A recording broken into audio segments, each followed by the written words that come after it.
السلام علیکم، میں سید حیدر شاہ آج آپ کے لیے بہترین عمل لے کر آیا ہوں۔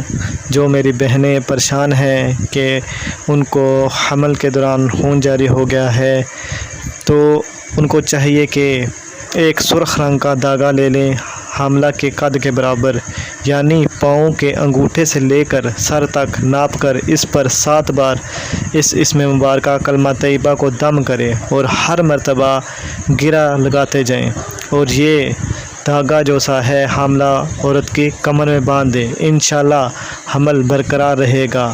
یہ جو نیچے دکھایا جا رہا ہے، اسی طرح کلمہ طیبہ پڑھ کر دم کرنا ہے۔ الصبور لا الہ الا اللہ محمد الرسول اللہ، اس طرح پڑھ کر جو سا ہے دم کرنا ہے 7 بار، اور 7 بار گرہ لگانی ہے اور حاملہ کی کمر میں باندھنا ہے۔ جو میری بہنیں چاہتی ہیں کہ ان کو اس کی اجازت مل جائے، وہ میرے کمنٹ میں سید حیدر شاہ زندہ باد لکھیں، اور میری ویڈیو کو لائک کریں اور کمنٹ میں سید حیدر شاہ زندہ باد لکھیں۔ نئی ویڈیو لے کر ہم پھر حاضر ہوں گے۔ خدا حافظ۔